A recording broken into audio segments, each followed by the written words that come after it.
You're probably here because you're finding it a little bit difficult in finding your way about leadership, finding your way on how to manage people well, and finding your way on how to grow your business as an entrepreneur. Any one of these things are the topics that we cover. I'm your host, Sean C., aka Mr. CEO at 22. I am so glad that you took the first step of being here to learn more about leadership, entrepreneurship, and management because the world needs more people like you. We will help you to invest in yourself because that's something that is worth doing. That is something that is worth learning. If you have questions about entrepreneurship, maybe you're having problems at work or you're having some leadership problems or managing other people, boy, I have news for you.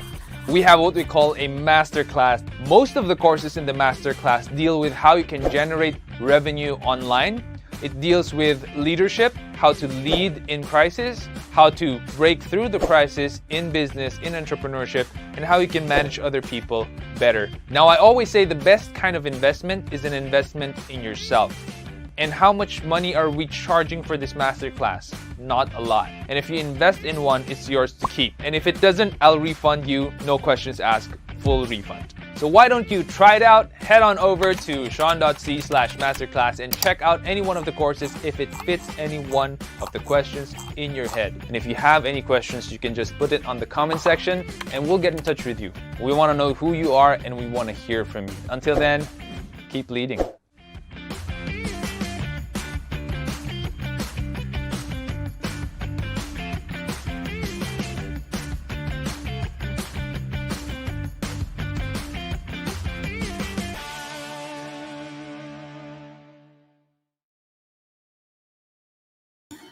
All right. Good evening, everyone. Thank you so much for tuning in the live show tonight. Again, we are Leadership Stack Live, and we are every Thursday, 8 p.m. So before I move forward, if you haven't yet, please do subscribe to us on Spotify. That's the link right there. If you haven't yet, and let's go ahead and check out how many episodes have we published this week. There we go. We have July 6, 7, and 8. That's 3 episodes. And we have Minter Dial talking about the right way to align your team with your purpose. We also have him on Life Lessons, Manifesting Your Personal Purpose in Work. Minter has a very interesting story because he's been here to the Philippines all the way from US. And he has a good history here because his grandfather fought in the World War, and he did a documentary about that. Very interesting guy, very interesting talk. We also have JM Delarama starting a logistics business, things to consider. So you might want to check that out if you are looking into logistics this time around of the pandemic. How are you all doing? Hope you are considering getting vaccinated so that you can finally move around in better security, going out to the restaurants or flying around the Philippines, touring our beautiful country. So definitely go check out our episodes on Spotify. We have amazing 200 plus episodes now and almost 3,000 followers. Very happy that you guys are continuously supporting the Leadership Stack podcast on Spotify. I am blown away by 3,000 followers. I never imagined that we would have that much followers when I started the podcast way back with a very candid episode, I'd say. We are also on YouTube, so for those of you who haven't followed yet on YouTube, please do so. We need more subscribers there to hit the 1K mark. We're almost there, almost at the edge. We're around 800 plus, and if you could help us reach 1K, that would be amazing. All right.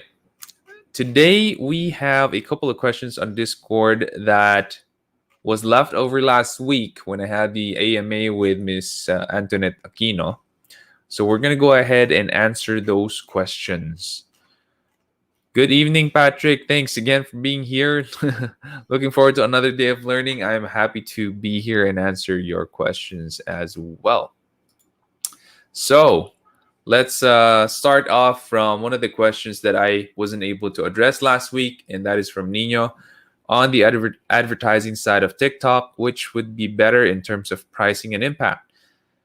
Doing ads on TikTok or reaching out to influencers so they can promote your brand for you. So I think it is a matter of when you reach out to influencers, it's a matter of you wanting to tap into their followers because they're very relevant to you. And when you talk of influencers, these are like little gods or little kings and queens who have a huge fan of following. And in order for you to be able to tap into their followers, to also influence them, you would have to go through their kingdom and pay them for their influence. That's how the influence market works. You have to go through these influencers, strike a deal with them, whether it's content, free stuff, money. It doesn't matter if you need their network, their fans to tune in to what you have to say. You'd have to go through them. And sometimes it's cheaper to go that route than paying ads because when you pay ads, really you have no influence. You are trying to bug people off, right? Because you're advertising is outbound. You go out of your way to get into people's faces, not in the time that they're really looking for you. So it's not apples to apples. When you're using influencers, you're paying them because they can influence their fans, their people, their followers. But when you're running ads, it's not about influence per se, but it's about awareness that you exist, and it's about rubbing off your brand to them in a non-organic, non-personal way. That is what advertising is. I haven't advertised yet on TikTok, but I assume that it's almost the same as advertising Facebook, YouTube, Instagram, or other platforms out there, which I have used. So yeah, for advertising, it's usually demographics that they are going to allow you to target. Facebook does that. Instagram does that. YouTube allows you to target demographics, keywords. They're a lot more flexible with their targeting. TikTok, I would say mostly demographics as well, because TikTok is quite known for collecting private information from its users. That's actually one reason why I was hesitant to go on TikTok, because it's owned by a Chinese company, and didn't want them. They had recently. There's a news out with Apple, between Apple and TikTok, and TikTok was seen trying to breach users' private data and collect data without permission, and Apple was able to block that. Good job, Apple. Unfortunately, I'm using Android, so having second thoughts having TikTok on the app, but my team in Leadership Stack has influenced me as well to do TikTok. So there you go. We are on TikTok, and we actually published a TikTok video earlier this afternoon. You might want to go check that out, about how to move forward from a heartbreak. Can't believe I did that, but if you want to check that out, it's only on TikTok. There you go. That's the link, Leadership Stack. And also, I was influenced to get into it by Marvin Guillermo and last week's guest, Tony Aquino. So I'm just trying it out. Let's see if it works. But if it doesn't, we're always going to be on Spotify and YouTube anyway. Next question: what are the best ways to grow organically, especially when your startup is still in the early stages?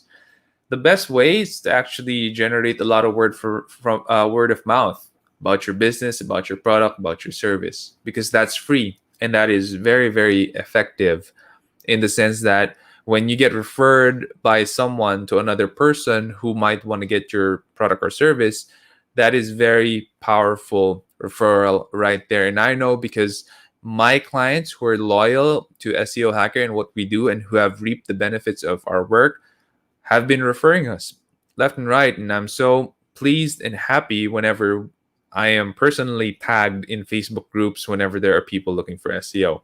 Makes me so happy. It's word of mouth, right? You can't beat that. And one of the other things that I use to grow my business organically, SEO Hacker, is to do content marketing.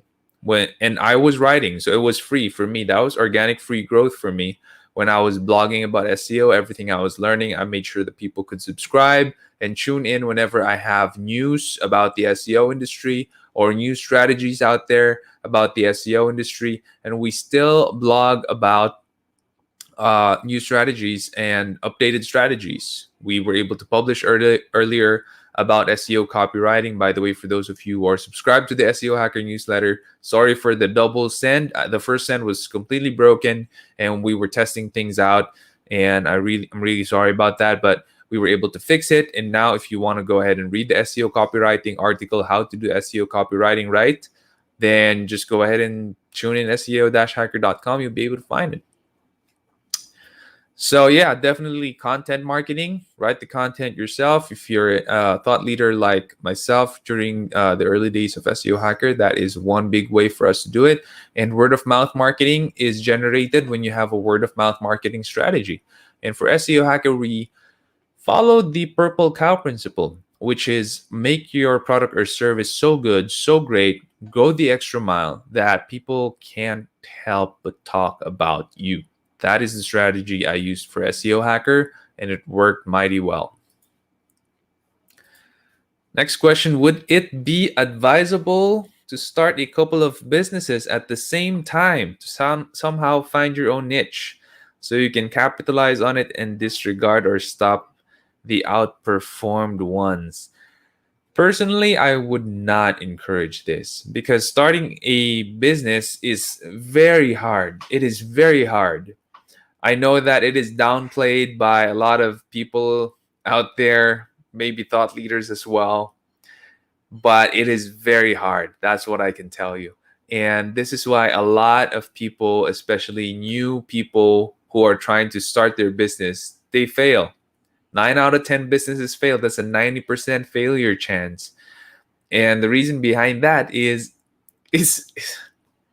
one business can kill you. I mean, it can wipe out your capital, wipe out your emergency funds, everything. Starting two businesses, that can be devastating. So I don't really recommend starting two businesses at the same time. If you want to find out if a business works or not, use the lean startup method. I cannot recommend it enough. It's a book by Eric Rice, Ries. I read it. I used it for Queries, which is my second company. And by the time that I started Queries, maybe you're wondering, well, Sean, you started 5 businesses and you're doing okay. Before I started any one of those businesses, after SEO Hacker, I made sure that SEO Hacker was in a level where it's stable. I'm not saying it's super secure or it's super stable, but it was stable. Stable enough for me to start another business. And all of my other businesses are actually vertically relevant to what SEO Hacker is doing. Even the Aquascape business. Because the Aquascape business, the entire front of the business is the website. I don't have a brick and mortar store. So it's vertically relevant to SEO Hacker, and it's just a hobby business. Everything I'm making there, I grow from my aquariums, which really doesn't cost me a lot of money. There's, of course, the water change, the lighting, the pump. So there's a little bit of electricity and water involved to grow the aquatic plants that I am selling online. But other than that, doesn't cost me a lot to grow them and cut them and sell them. So it's a hobby business, doesn't make a huge load of money, but I'm an aquarist. I have 2 aquariums right behind me, and I love the hobby. So that's why I started the business. But I only started it because I could make it. I knew I had a really, really good shot in making it make money.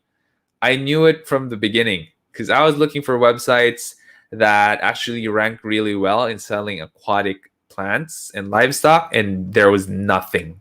So when I started aquascape.ph, immediately we were ranking number 1 for the keywords of the plants and livestock, and we're still number 1 right now because SEO Hacker, that's my business. We're ranking number 1 for our keywords, and we got number 1 for Aquascape as well, and it's generating money. Every month, we're selling a good 5-digit worth of plants and livestock, which is unbelievable. But I didn't start the businesses at the same time because one business can kill you. It could wipe out your capital. That's the truth. And one business is hard enough, especially if it's your first business. It's hard enough. Starting two at the same time, that is that's just crazy. I think that your chances of winning, making a successful business is going to be way slimmer if you're starting two at the same time. Hope that helps. In business, which matters more, product or system? I'd say it's always product. It's always a product. What are you going to do with the system if you're not making any sales, right? So it's all sales is very important. I would argue it's the most important thing. There was one person who asked me before, Sean, what's the most important thing for a business owner or for a business? And the answer is super simple. I didn't even bat an eyelid. I said it's customers. If you don't have customers, you don't have a business. If you don't have sales, you don't have revenue. If you don't have revenue, what are you gonna use to buy more stocks or to pay your people? Nothing. So it's always going to be product or the service itself. Service, we could consider that as the product as well. The system becomes important because you're scaling up. It means you're experiencing big growth or good growth, or you're in critical mass and the business is growing exponentially faster than you're able to adapt. Now the system is important during that stage, but it's only during that stage, because when you're a startup, system doesn't really matter a lot. What matters is you have a really great product, you have a really great service, you're able to serve your customers well, you can build your brand, you're making money. That is the most important thing when you're a startup. So I'd say in all stages of the company, product is very important, but the system is only important when you're scaling up. Speaking of scaling up, I wrote the book 50x Your Business. You might want to pick that up. It's on Amazon right now.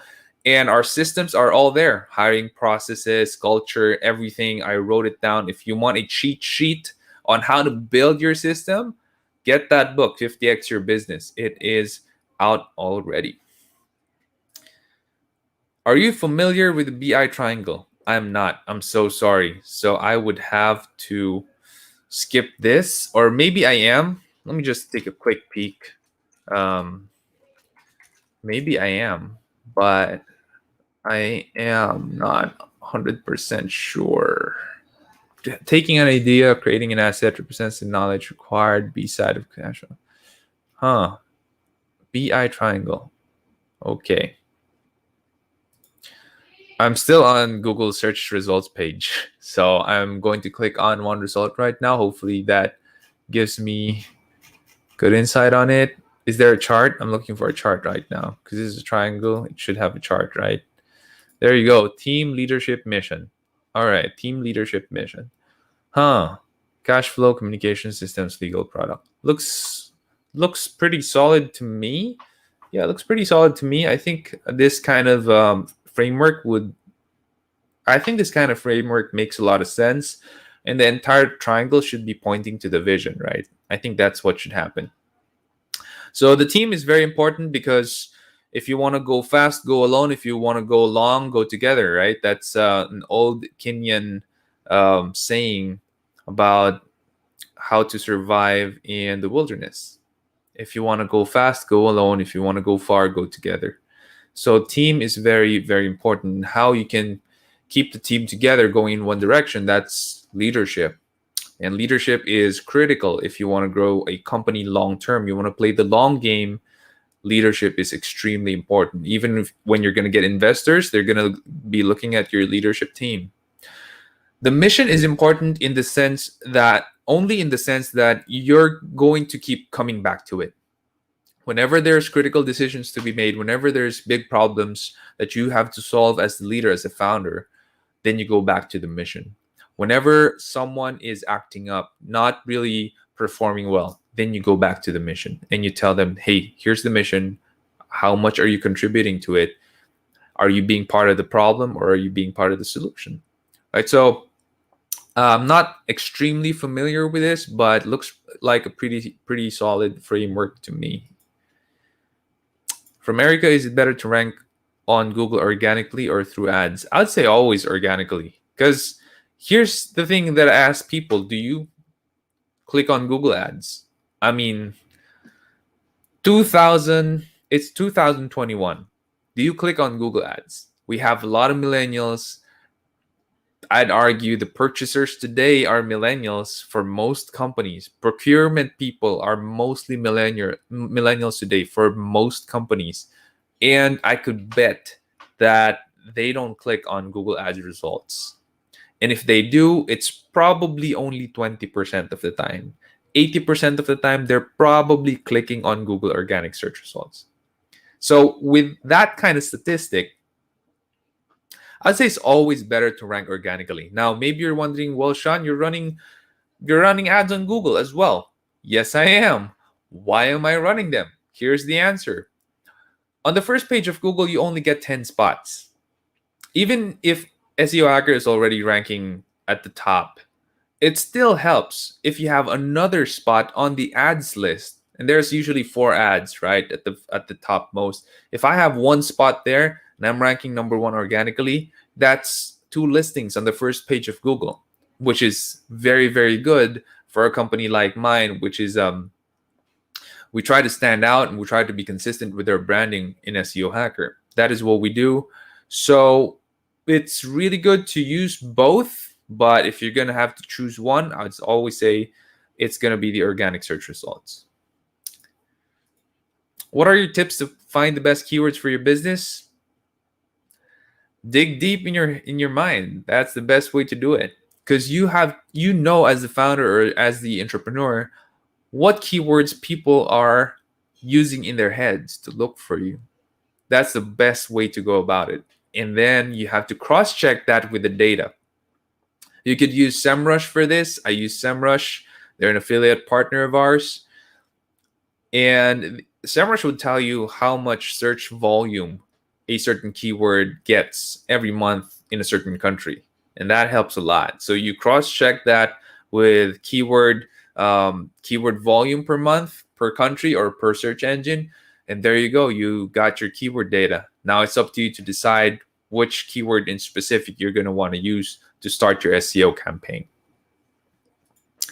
How can I increase my sales through organic search? The beauty of this, when you're running SEO and you're ranking top, people just come to your site. And the people who come to your site, they're searching already. They want what you got. They want your product. They want your service. So you don't really need to sell to them. They're going to buy. And that's just going to increase your sales by a lot. I have a client right now, and they started with me 2018. This is a B2B client, a business-to-business client. And they were selling somewhere in the 30 million per year, which is great, right? That's really, really good company. 2 years after, so 2020, they're selling like 150 something million. That's the growth that SEO has done for them, because 2018 they weren't doing SEO. We started 2019, 2020, so that's a times 5, almost times 5 increase in their gross revenue. That's the kind of sales that SEO can bring you, because people will just come into your site and buy. And this client of mine, they're very happy. They have referred us to a lot of new clients. I'm very happy to partner with them. And they're just a blessing, I'd say. They're a blessing. So yeah, that's the magic of SEO. As a new business owner, should I focus on my website or my social media? It depends on your budget. It depends on your budget, and it depends on your target market. So I mentioned earlier the B2B client that I have, they're not going to do a lot of social media, because people who buy their stuff are big manufacturers. It's not the average Joe. And one purchase could be millions of pesos. So social media is not going to work that great for them. Definitely go website. And they invested in their website. We built it for them, everything, and it worked really well for them.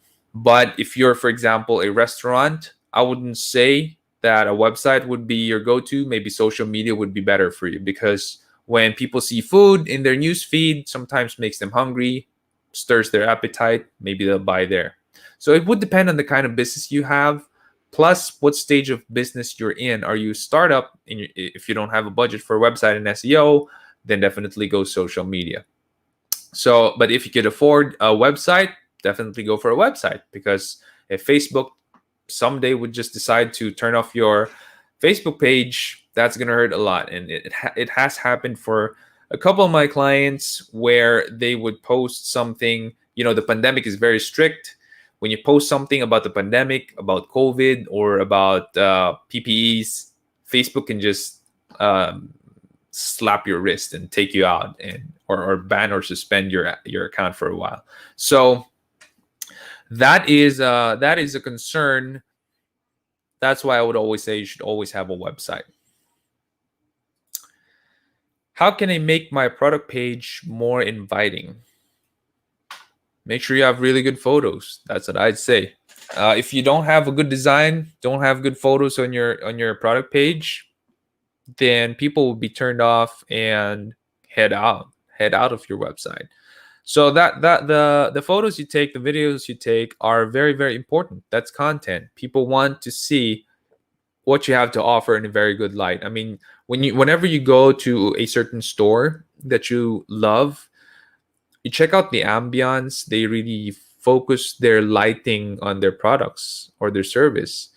Usually restaurants who have certain lighting ambiances that focus on the tables and chairs that the customers would sit in, those are really good restaurants. They really care about the ambience, how you feel about their service, about the place, about the product. A website is kind of like that. It's a place.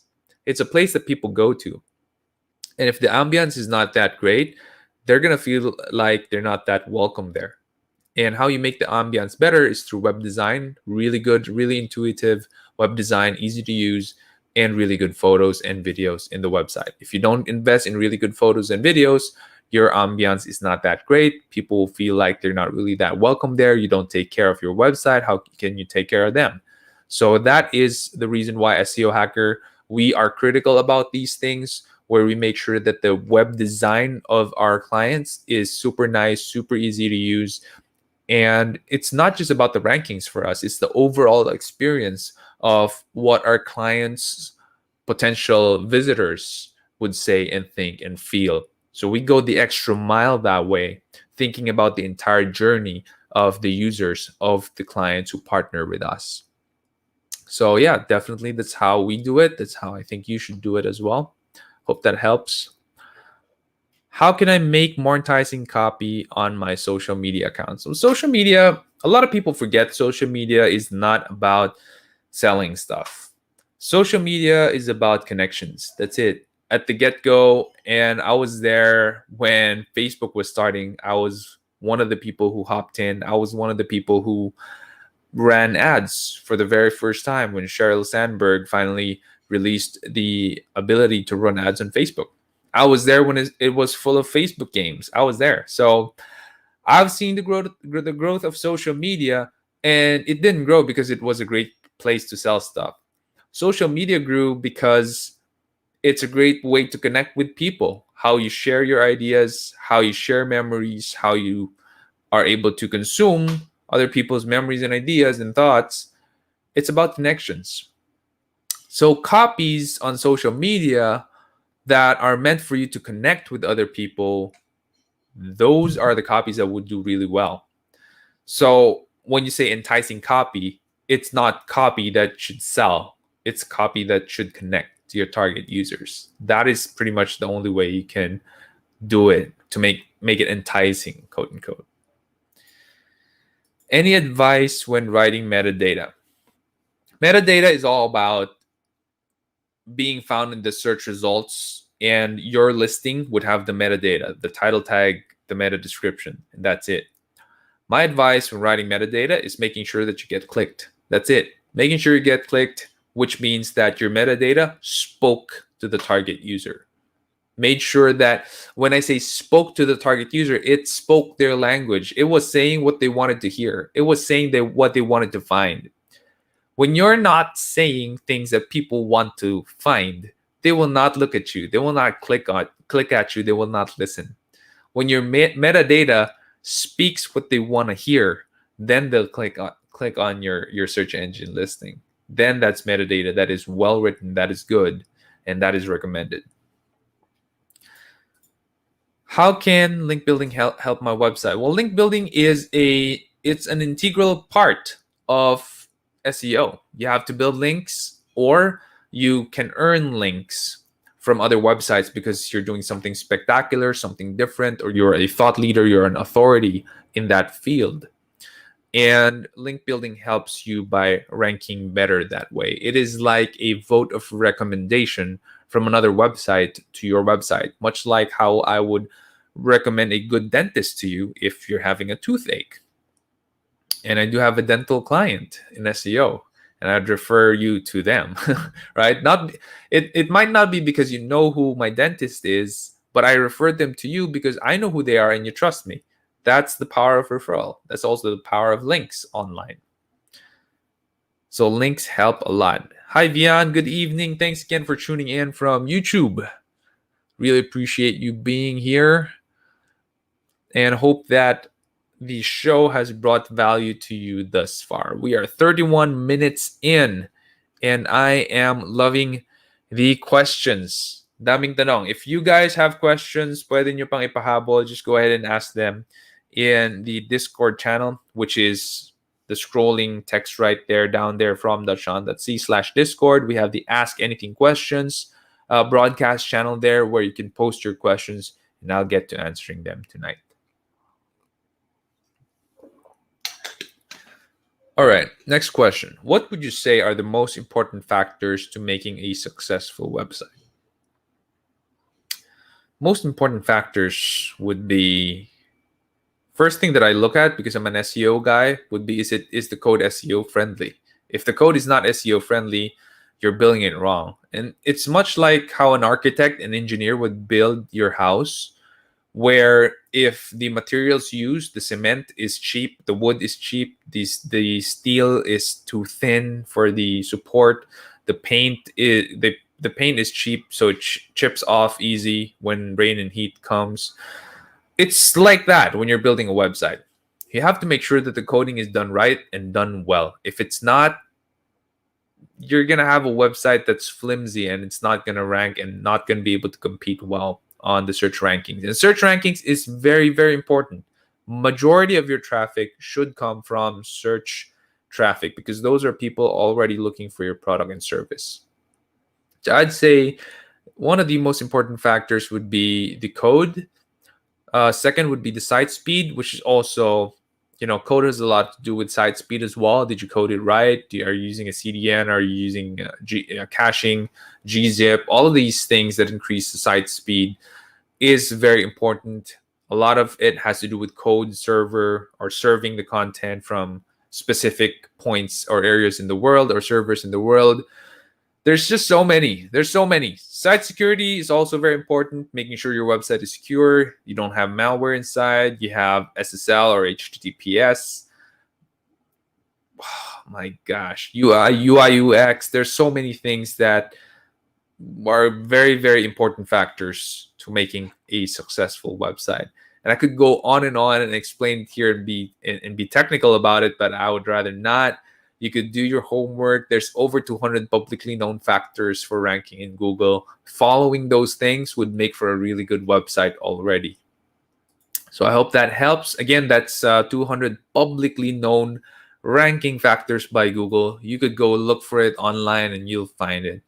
So study that. Definitely, that's going to make for a fantastic website.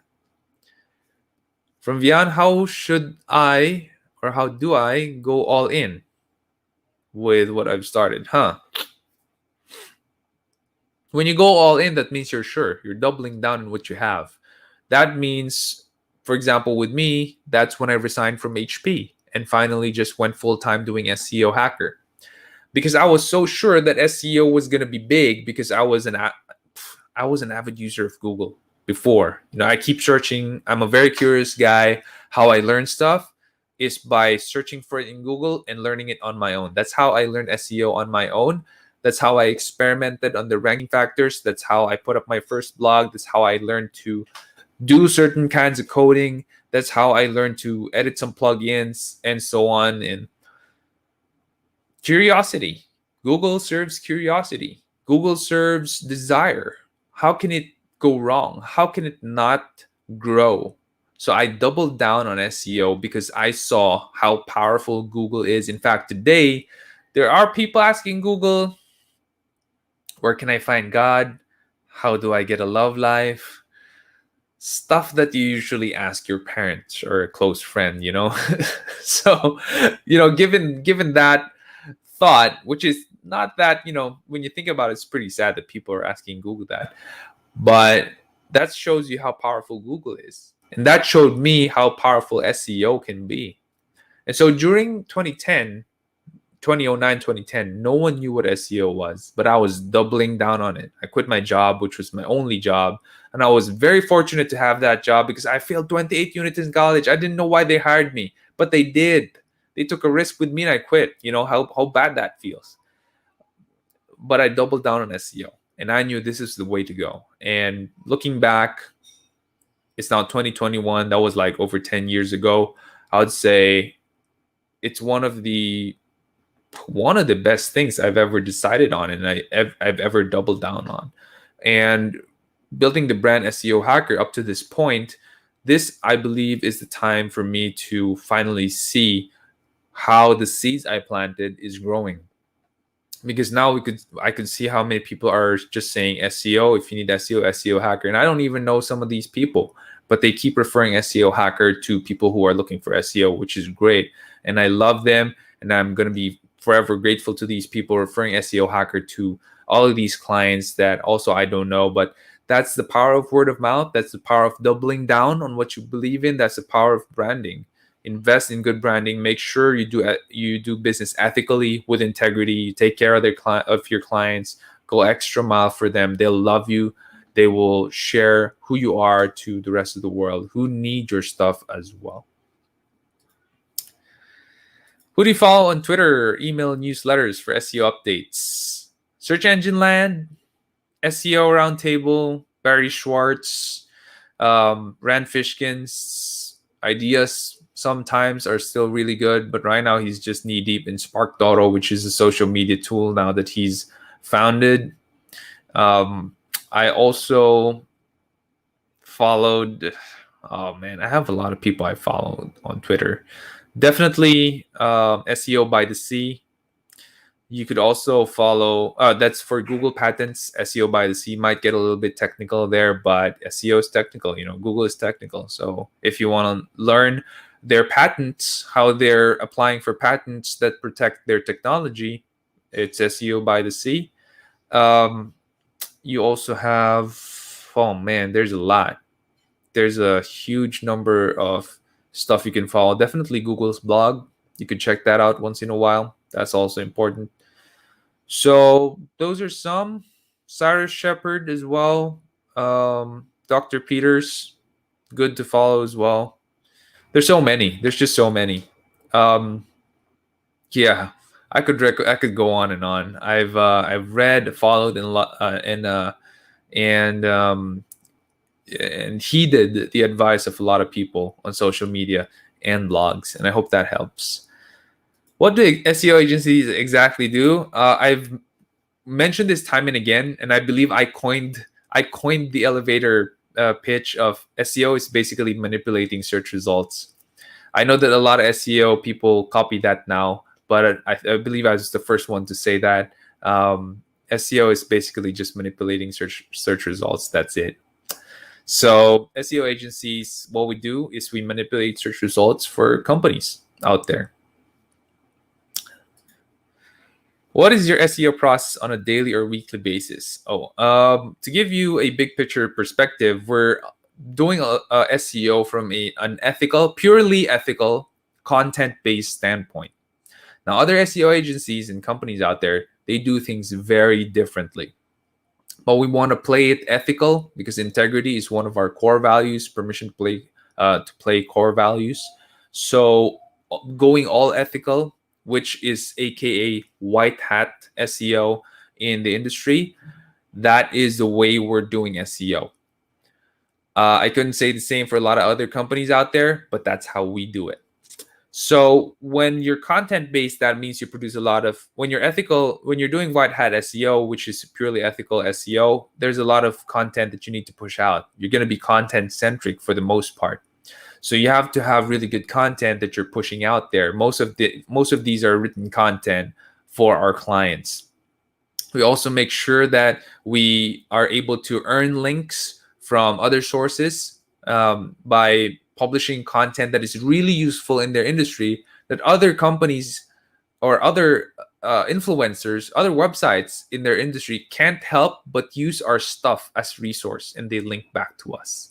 So we do that. We do those two things on a daily basis, and then we also check and audit the technicals of the site. Is it loading well? Our page is still really getting good traffic? Do we have metadata intact? Do we have schema intact? Are the search results doing well? How's our reviews on Google? We look at so many things, so many factors that usually would make someone's head spin, to be honest. And that's why we have a 50-man team. There's a lot of people involved in managing our clients, and we don't have like 100 or 200 clients. We only have 60 plus clients, so it's almost a 1:1 ratio for people in our team versus the clients we handle. That's because we care a lot about our clients. We care a lot about them. We make sure they're served really well. We make sure the process that we use is really effective, powerful, would really catapult them to the first page so that they get their ROI within the first year. They make a lot of money from what we do, because if they don't make money, then why would they keep me? There's no reason for them to keep SEO Hacker as well. Hope that helps. I'm terrible at writing content. How critical is word count, or should I focus on site optimization instead? Well, word count, I'd say, is a great article that people would read should have enough content inside. I wouldn't say word count is the foremost necessity when you're writing and publishing content, but it is an after effect of a really good piece of content. Because if you're writing content just for the heck of writing content, just for the heck of trying to rank, it's not going to work really well. But if you put your heart and soul into it, I'd say you'd reach somewhere 800 words. I'm a writer myself. I publish blogs, and I find that if I write blogs that matter to me and a lot of people who read my stuff, it's usually 800 words to 2,000 words. And yes, in one sitting, I could write up to 2,000 words. And that's the pieces of content that I find rank well as well. Hope that helps. What are your thoughts on Axie Infinity? I haven't tried it, but if it earns Ethereum as a game, that is pretty darn good game. I mean, rather than playing games where you spend money in, then play a game where you can earn money from. And I hear that it pays out with Ethereum coins, which is fantastic. So I think it's when my kid starts playing games, I'm probably gonna make them play Axie Infinity. And then someday that's going to be their wedding money. So I think it's great. I haven't tried it personally, but the concept I think is really, really good. When will you get funding, like taking SEO Hacker in the next level? I've been getting a lot of those questions recently, strangely enough. This is the 4th time that I've gotten it in a 45-day span. Seems like a lot of people are interested in investing in SEO Hacker. I think that, if I could keep it 100% owned by me, like what it is now, I would go for that. It's hard for an entrepreneur to always have someone telling him or her what to do. And I'm the type of entrepreneur where I like being on the helm.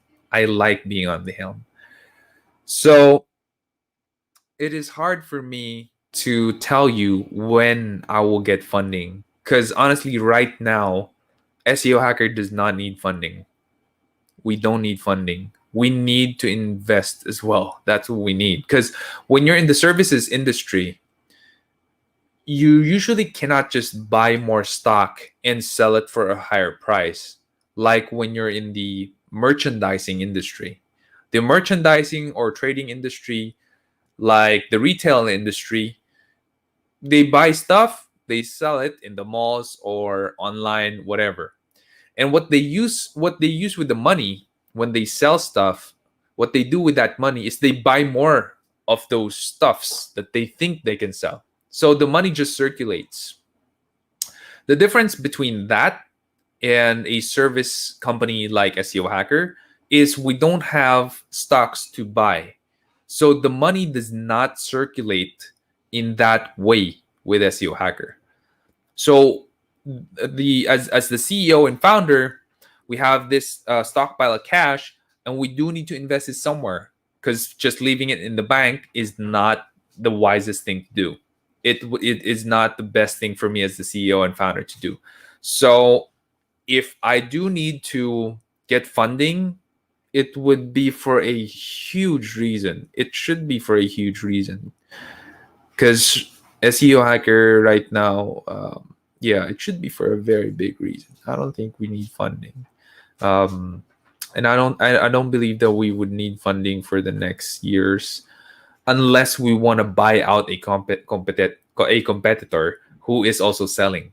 A really good competitor who's selling, I might get investors just to buy competitors. That's it. Otherwise, I don't think we're gonna really need or get funding. Hope that helps. Taking SEO Hacker to the next level, always. The answer there is always. We're always taking it to the next level. So during this pandemic, where we have a slew of inquiries and a slew of customers coming in, clients coming in, we are able to already see the trajectory on where we should go. And we are leveling it up. We're actually professionalizing the entire company, and we are hiring executive level people already right now. So that is hopefully going to double or allow us to double or triple our revenues when we professionalize in the next 3 years. My target as the CEO and founder and the main salesperson of the company is to grow 100% each year. So far, doing great. Um, can I take it to 100%? I don't know. That's the next question. But 100% every year is great for me, and that has been my target ever since I started the company. So we have grown more than that when we were at the very beginning. When you're at the beginning, it's possible to grow 300, 1,000%. But when you scale to a 50-man team, it's already hard hitting 100% sometimes, especially when you're in the SEO industry, not in the tech industry. So hope that helps. Vian, thank you for sharing. You're very welcome. I appreciate you being here. I appreciate you guys tuned in. Hopefully this provides value for you, and please do help by sharing it with other people. And tonight I do have something to share. So we have the webinar, leadme.ph/grow balance. That's going to take you to our webinar this August, where we are going to help you achieve and unlock your potential so that you can live a successful life. Grow and balance your life is all about helping you learn how you can grow yourself and how you can balance things in your life right now, because we're spinning out of balance. The pandemic is the first time you experience it. It's the first time I've experienced it, and it has tilted my life in ways that I'm not really that happy about during the lockdowns, because I was working like a horse and balance in my life just went out the window. So in this webinar, that's going to be what we're tackling. It's a 2-hour webinar. Is there an investment? Yes, because I believe the best investment is an investment in yourself, and it is worth spending money on. For the 2-hour webinar, the investment rate is 950 pesos. That's the early bird rate. The regular rate is 1,150. Check that out. And if you want to grow and to balance your life, please do sign up as early as now, so we can see how and project how many slots we would have to open for people. We are also doing a giveaway, 2 of my books. Just enter the link leadme.ph/giveaway to join. That's CEO at 22, which is the book right there. But we are giving away the ebook version of that. And we are giving away 50x your business as well. So if you're someone who wants to scale up your business, 50x your business is one of the best books you can get and pick up. And we're giving that away for free. The mechanics are all there, very easy to join. We made it super easy for you. If you haven't yet, we have our YouTube channel. Check that out. If you want to review this episode, this AMA episode again sometime in the future, it's going to be published there, I think 3 months from now. We are also on TikTok. The latest video is there. How do you move on from heartbreak? I know it's not really about leadership, but guys, that is something that I used to blog a lot about, and people might still want to hear about that. So I did publish it on TikTok, and it's only on TikTok.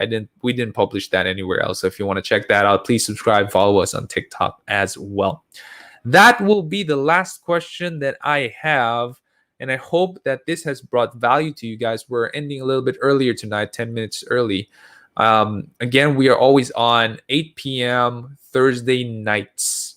So the next Leadership Stack Live is going to be next week, Thursday, 8 p.m. And if you want more of this, and if you want to hear from my guests from all over the world, last time was Minter Dial from Europe, please tune in to Spotify, the Leadership Stack podcast on Spotify. There you go, leadme.ph/Spotify. All right, guys, thanks so much for tuning in tonight. I hope to see you next week. And until then, keep